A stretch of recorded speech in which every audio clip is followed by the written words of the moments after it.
Buya menyampaikan bahwa ada pertanyaan, yakin nggak dengan surga? Nah, kalau lihat kisah-kisah umat terdahulu, zaman dahulu yang dibaca oleh orang-orang saat ini, sepertinya tidak ada keterkaitan. Tidak ada, Pak. Tidak ada keterkaitan sepertinya tuh. Jadi itu cerita saja gitu. Sama seperti yang ceritakan oleh Al-Quran juga, bahwa disampaikan gitu mereka bilang itu cerita-cerita zaman dahulu. Sebenarnya sama juga gitu ya. Nah tapi di sini saat ini karena manusia saat ini memiliki kemampuan berpikir, ya ada kreativitas, ada soft skill, ada problem solving, merasa memiliki mampu berpikir lah gitu ya dengan teknologi, sehingga mereka merasa nggak ada terkaitannya, itu hanya cerita gitu. Nah jadi tidak ada, kalau kita bicara surga mereka pasti terbayang ya ada wanita-wanita, ada bantal-bantal yang tersusun rapi, aliran sungai dan sebagainya. Seperti itu saat ini mungkin terlihat kurang menarik gitu. Nah jadi merasa aman dari siksa gitu ya, karena juga ya mereka nggak tahu tuh kalau nanti meninggal apakah disiksa atau tidak gitu. Jadi mereka tidak punya tujuan yang jelas seperti yang disampaikan oleh Buya tadi, sehingga mereka berlaku ya sesuai dengan pikirannya saja. Nah jadi gambaran surga itu tidak tertanam di diri mereka, dan gambaran surga neraka pun tidak terpola menakutkan gitu. Inilah sehingga mengapa orang-orang saat ini sepertinya tidak lagi takut dengan Tuhan gitu ya, bahkan dengan uang, dengan teknologi atau lain-lainnya gitu. Nah saya mohon pendapat dari Ibu ya, bagaimana menggambarkan surga ataupun neraka di orang-orang zaman sekarang ini, sehingga mereka paham bahwa hidup ini tuh ada pertanggungjawaban gitu. Tidak seenaknya berbicara, tidak seenaknya bersikap, bahkan membunuh orang dan sebagainya seperti itu ya. Terima kasih Bu ya. Iya. Pemantapan tentang keimanan, terutama tentang begini aja, kita membaca prasasti, ya, membaca artefak, ya kan gitu, membaca apalagi ya manuskrip yang tercecer, itu kan ada ilmunya. Al-Quran kan diturunkan abad ke-7 menggunakan bahasa Arab.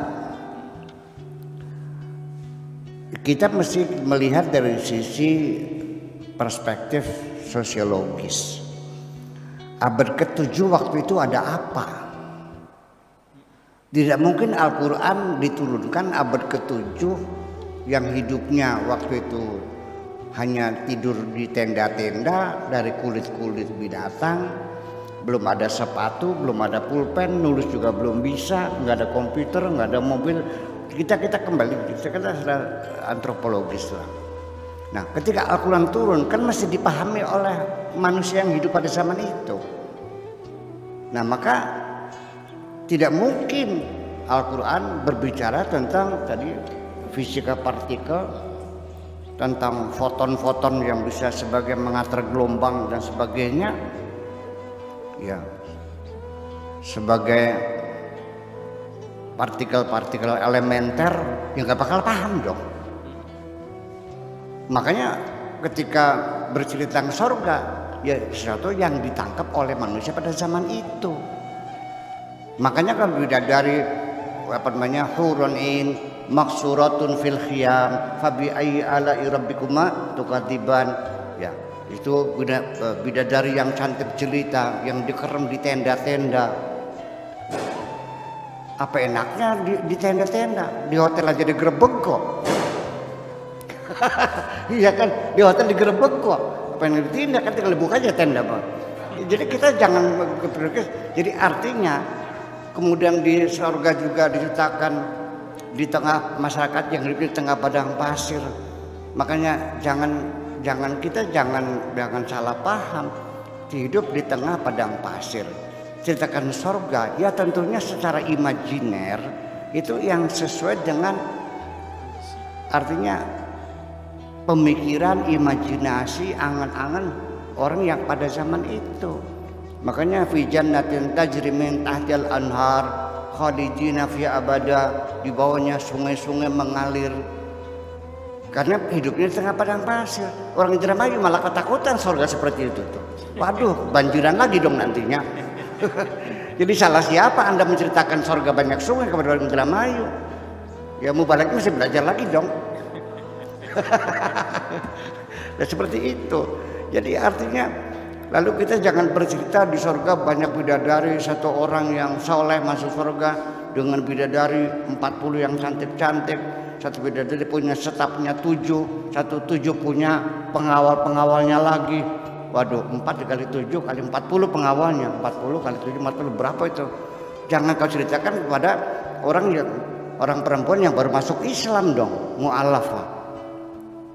Bisa-bisa dia berdoa kepada Tuhannya, ya Tuhan jangan sampai suamiku masuk surga lagi. Ya seperti itulah kira-kira. Jadi kita ya menyampaikan Al-Quran bukan apa adanya. Maka bisa jadi Anda tidak tertarik dengan surga yang seperti itu. Ya, jadi ya harus disesuaikan. Ya itu sangat kondisional. Teks itu sangat kondisional sekali. Pada saat itu, nah sehingga banyak orang mungkin ini kesalahpahaman. Nabi itu senang melihat hijau-hijauan, wajar dong. Di tengah padang pasir, nggak ada pepohonan, batu-batu kering.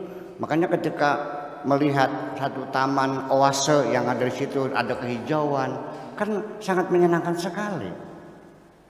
Artinya melihat kehijauan, rumput, ada pohon-pohon hijau. Tapi sampai di sini itu menjadi pakaian warnanya hijau, karena warna hijau disukai Rasul. Ya disukai itu pemandangan alam yang hijau, bukan pakaian hijau. Bisa terjadi kan? Nah repotnya kalau pakaian hijau itu paling susah setelannya loh. Coba ini Bu Santi deh, kalau bajunya hijau bawahnya apa? Iya. Kalau baju hijau sorbannya apa? Bawahnya hijau atasnya putih, ya kayak klepon jadinya. Akhirnya menjadi pakaiannya tidak juga. Pakaian hijau itu pakaian yang paling sulit untuk dipasang dengan warna apapun. Kecuali hijau tua, hijau muda, itu aja. Selain itu susah, dikasih merah yang ngaco jadinya. Bawahnya merah, atasnya hijau. Iya. Nah, semacam itu. Jadi saya kira mesti dikaji ulang, terutama para masyayikh ini, supaya menceritakan surga itu jangan terlalu tekstual seperti itu. Karena itu ayat diturunkan pada abad ke-7. Yang dipahami, tidak mungkin dong Al-Quran turun kepada umat yang tidak paham. Ya, mesti paham. Makanya selalu para rasul itu diutus bilisani qaumihi, artinya dengan kemampuan berpikir kaumnya. Jadi kita harus berpikir secara progresif juga, bahwa walau bagaimanapun kita harus mengakui bahwa anak-anak kita sekarang sudah semakin cerdas, semakin pintar. Sekarang sudah masuk 4.0, ya kan begitu. Semuanya pakai otomatis dan semuanya pakai robot. Ya saya kira cara berpikirnya juga berbeda. Sekarang mungkin Anda kagum, Buya Sakur berpikirnya hebat, rasional, iya, betul. Tetapi nanti anak cucu saya bisa saja mentertawakan saya kok. Ini Buya Sakur kok ngomongnya muter-muter begitu, katanya. Ya kan sudah berpikirnya berbeda. Jadi dinamika berpikir itu seperti itu. Terima kasih. Ya Rasulullah, ya Nabi, ya Nabi, laka syafa'ah wa hadha matlabi ya Nabi, ya Rasulullah,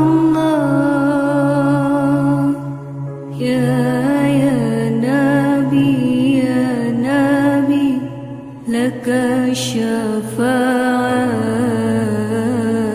wa hadha